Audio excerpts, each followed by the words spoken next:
이해운 기획예산처 장관 후보자와 배우자, 그리고 세 아들은 반도체 장비업체 한국실마스타와 자회사 KSM의 비상장 주식을 99억 원어치 보유하고 있습니다. 세 아들이 보유한 KSM 주식은 800주씩 모두 2,400주, 평가액은 1인당 10억 3,800여만 원으로 총 31억 원이 넘습니다. 2016년 520주씩, 2021년 280주씩 조모로부터 증여받은 겁니다. 이 후보자가 국회에 제출한 자료에 따르면 지난 2021년 아들 한 명당 낸 증여세만 4,300만 원으로 세 사람을 합하면 1억 2,900만 원이나 됩니다. 한 야당 의원은 당시 장남이 30살, 차남과 삼남이 20대였다며 이들이 거액의 증여세를 어떻게 냈는지 소명하라고 이 후보자에게 요구했습니다. 세 아들 모두 직장도 다니기 전이었습니다. 그런데 무슨 돈으로 이렇게 많은 증여세를 냈습니까? 증여세 원천이 혹시 엄마 찬스였습니까? 특히 최초 증여 시점인 2016년은 세 아들이 대학생과 고등학생일 때라며 이 후보자가 증여세를 대신 내준 게 아니냐는 의혹도 제기했습니다. 이에 대해 이 후보자 측은 내야 할 모든 세금을 완납했다는 한 문장의 해명만 내놨습니다. 이해운 후보자의 인턴 직원에 대한 폭언이 공개됐고 영종도 투기 의혹 등도 불거졌지만 여당의 정청래 대표는 대통령 고유의 인사권은 존중받아야 한다고 했습니다. 청와대 고위 관계자는 SBS에 이 후보자에 대한 청와대의 기류 변화는 전혀 없고 끝까지 간다는 입장이라며 후보자 본인이 잘 소명하면 될 일이라고 언급했습니다. SBS 김봄입니다. 자, 이해운 기획예산처 장관 후보자에 관련된 의혹들도 계속해서 나오고 있습니다. 자, 이번엔 또 재산 문제가 불거졌는데요. 특히 이해운 후보자 배우자의 작은아버지가 모두 대표이사를 맡고 있는 회사들의 비상장 주식을 99억 원 넘게 보유한 게 또 쟁점이 되고 있습니다. 자, 유희동 전 의원님, 일단 기획예산처 장관이라는 자리는 국가 예산을 총괄하는 자리 아니겠습니까? 비상장 회사의 주식을 갖고 있다. 이건 이해충돌 여지도 좀 있어 보이는군요. 글쎄요, 비상장 주식을 갖고 있다는 것이 곧바로 이해 충돌로 연결이 되는지는 모르겠습니다. 네.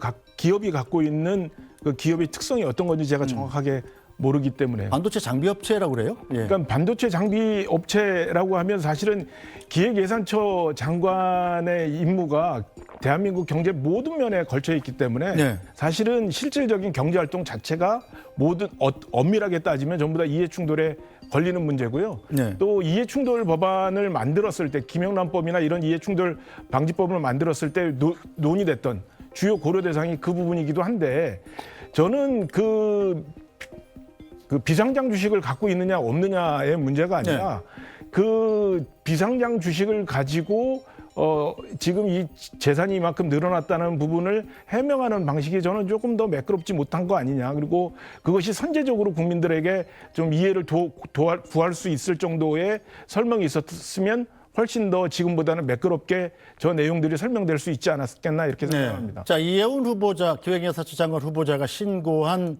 재산 총액은 가족들의 재산 총액은 175억 원입니다. 자, 10년 전에 60억 원대에 불과했었는데 이게 왜 갑자기 100억 원 이상 늘었냐? 여기에 대해서 이해운 후보의 해명도 잠깐 보죠. 실질적인 재산 변동은 없었지만 자, 주식의 백지 신탁이 해제됐고 또 평가 기준이 변경된 것 때문에 대폭 상승한 것처럼 보이는 것뿐이다. 그러니까 이 불법적으로 취득한 재산은 전혀 아니다 이런 설명인데 복귀환 의원 보시기는 어때요? 일단 이 후보자가 두 회사에서 또 수억 원에 이르는 배당금을 받았다 이런 보도도 나오고 있더군요. 저 해명을 한 부분은 네. 인사청문회 과정에서 금방 진실이 드러날 수밖에 없습니다. 네. 그렇기 때문에 거짓 해명을 했다라고 하면 오히려 그 후보자의 자질에 대해서 부정적인 영향을 미칠 가능성이 높다. 그렇기 때문에 저 해명이 거짓 해명이었다라고 하면 바보 같은 짓 아니었겠는가 싶고요. 네. 다만 우리 국민들의 눈높이에서 볼 때 그 세 분의 자녀들의 재산이 한 15억에서 17억 정도 된다라고 하는데 이 부분에 대해서 제대로 된 어떤 그 증여라든지 뭐 이런 부분의 절차가 있었는지에 대한 해명 또한 필요해 보여요. 이 부분은 국민 정서가 굉장히 떨어져 있는 부분 아니겠습니까? 네.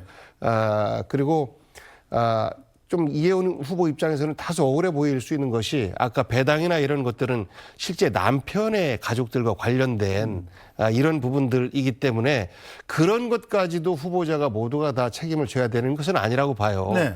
그러니까 정당한 경제 활동을 통해서 정당한 기업 활동을 통해서 그리고 상장되지 않은 비상장 회사가 합법적인 경로를 통해서 주주들에게 배당을 한다라고 하는 부분에 대해서는 저는 문제를 삼아서는 안 된다. 그것이 우리 기업가들이 그 기업을 활발하게 하게끔 하는 그 동기를 훼손하는 하는 것으로 영향을 미쳐서는 안 된다라고 보기 때문에 그런데요. 네. 실제 그런 것들을 넘어서 만약에 과하게 배당이 진행되었다라고 하면 그런 부분에 대해서는 오히려 이혜원 후보가 공직에 있으면서 그 시댁 가족들의 어떤 그 기업에 대해서 부정적인 영향을 미치는 결과를 초래하지 않을까 싶습니다. 네, 자 이혜원 후보자 인사청문 요청안은 어제 국회에 도착했습니다. 야당은 지명 철회를 거듭 요구하고 있지만 여당은 청문회까지 가겠다는 의지를 보이고 있습니다. 그리고 대통령의 결정이 다 마음에 들 수는 없다. 그러나 대통령의 결정이 잘된 결정이 되도록 옳은 결정이 되도록 우리는 도와줘야 된다. 국민의힘에서 5번인가 공천을 했대요. 그렇죠. 근데 5번 공천할 때는 그러면 왜 가만히 있었느냐. 기획예산처 장관으로서의 비전 그리고 이재명 대통령의 국정 철학에 자기가 잘 맞추겠다 하는 부분을 어필을 하면 뭐 넘지 않을까 이런 생각을 합니다. 이 후보자는 국민 정신 건강을 위해서라도 자진 사퇴해야 합니다. 이재명 대통령도 폭망 인사에 대한 대국민 사과를 해야 하고 인사청문회 보기도 싫다. 자진 사퇴하라. 이것이 지금 국민의 명령입니다. 네, 자 이혜원 후보자 대통령이 지명한 만큼 대통령을 도와줘야 된다는 게 정청래 대표의 생각인데 복양 의원께서도 동의하십니까? 대통령의 인사권을 존중해야 한다라는 기본 속에서 여당은 청문회를 준비할 수밖에 없는데요. 다만 몇 가지 부분에 대한 의혹은 명확하게 국민들에게 후보자 본인이 소명을 해야 합니다. 네. 그것이 그 인사권자인 대통령에 대한 어떤 도리이고 국민에 네. 대한 도리이다라고 생각합니다. 현재 제기되는 여러 가지 재산 증식 의혹이라든지 자녀들의 재산 의혹이라든지 그리고 정치적으로 너무나 빨리 표변한 거 아니겠습니까? 네. 이런 부분에 대한 국민들의 의혹 이런 것들에 대해서 본인이 좀 해명을 하고 그리고 바로 엊그제까지만 해도 같은 당 소속이었던 국민의힘으로부터 이렇게 이제 사실 공격을 받고 있는데 잘 알기 때문에 오히려 본인 스스로도 방어를 할 수 있는 길을 알고 있지 않을까 싶어요. 그래서 만약에 이 인사가 국민 통합에 긍정적인 영향을 미칠 수 있다라고 하면 다소 작은 흠들은 좀 덮어질 수 있다고 네. 봐요. 그런데 국민 통합의 이름으로 큰 흠결들이 덮어져서 네. 부당한 후보가 장관이 되는 이런 일은 없었으면 좋겠습니다. 개인적으로. 그래서 저는 이 부분은 정치적 공격 방어 이거를 떠나서 네. 그야말로 그 당리 당략을 떠나서 객관적인 후보 검증이 되었으면 하는 바람을 좀 가져옵니다. 네, 어쨌든 청문회까지 가야 될 것 같습니다. 청문회 어떻게 진행되는지 짚어보도록 하고요. 이혜훈 기획예산처 장관 후보자가 국회에 밝힌 재산 규모는 175억 6천만 원, 이 후보자가 27억 2천만 원, 배우자가 101억 4천만 원, 세 아들이 46억 8천만 원 등입니다. 그런데 지난 2020년 20대 국회의원이던 이 후보자가 퇴임하면서 신고한 재산은 62억 9천만 원이었습니다. 6년 사이 신고된 재산 규모가 113억 원 가까이 증가한 겁니다. 증가분에서 가장 큰 비중을 차지한 건 주식입니다. 2020년엔 배우자가 보유한 회사채 3억 원만 포함됐었지만 이번엔 가족 5명이 보유한 주식을 합쳐 121억 원이 넘는 걸로 나타났습니다. 특히 KSM이란 반도체 장비 생산업체의 비상장 주식의 경우 이 후보가 12억 원, 세 아들이 각각 10억 원씩, 배우자는 33억 원어치를 보유하고 있습니다. 국가 예산을 총괄할 예산처 장관 후보자가 특정 비상장 주식을 다량 보유한 상황이라 이해충돌 소지가 있다는 지적도 나옵니다. 이 후보자 측은 실질적 재산 변동은 없었지만 백지 신탁 등으로 대폭 상승한 것처럼 보이는 거라고 해명했습니다. 가족회사의 비상장 주식이 백지 신탁으로 묶여 신고 대상에서 빠졌다가 의원 퇴직 이후 신고됐고 2020년부터 비상장 주식 신고 기준이 액면가에서 평가액으로 변경되면서 신고가액이 상승했던 겁니다. 야당은 재산 급등 외에도 영종도 땅 투기 의혹과 미국 유학 시절 상가 5채 매입과 같은 의혹과 논란이 많다며 국회 인사청문회를 이틀 동안 진행해야 한다고 주장했습니다. 100억 원 넘게 불어난 재산 형성 과정부터 집중 검증의 대상입니다.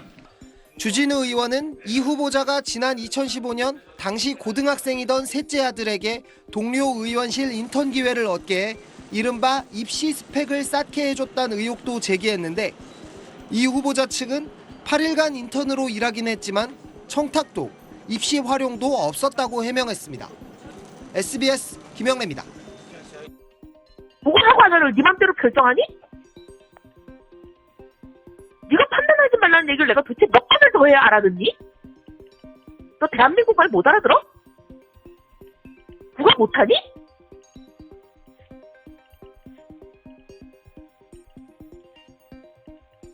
너 뭐 이런 애가 다 있니? 기사 검색해서 보고해라. 도대체 얼마나 더 얘기를 해야 네 머리에는 그게 이해가 되니? 너 뭐 IQ 한 자리야?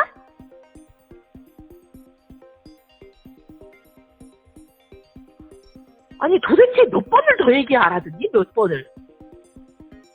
말 알아들었니? 못 알아들었니? 답을 해라 제발. 네?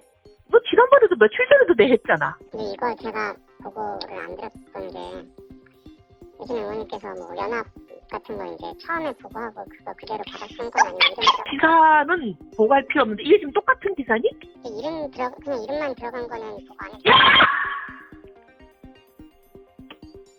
야!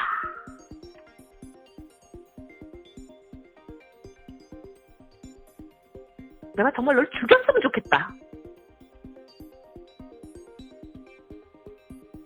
입이라고 그게 터졌다고 그냥 막 네 맘대로 그러고 떠져?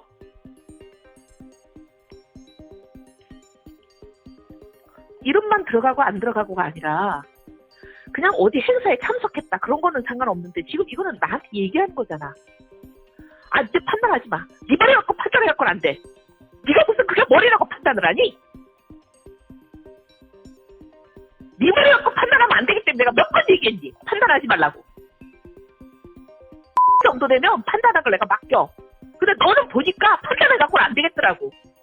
그래서 내가 몇 번 너가 너한테 판단하지 말라고 수없이 얘기했어. 너 판단하지 말라고. 네 머리 갖고 판단하면 안 된다고. 도대체 몇 번 얘기 알아듣니? 진짜 있는 대로 검색해서 보고하는 얘기를 도대체 몇 번을 써야 되니? 며칠 전에도 내가 얘기했는데 너 머리는 판단하는 머리 아니야. 너 판단하지 마. 내가 몇 번을 얘기 알아들어. 네가 무슨 판단을 해. 네가 무슨 그냥 판단하지 마 너는. 네, 알겠습니다.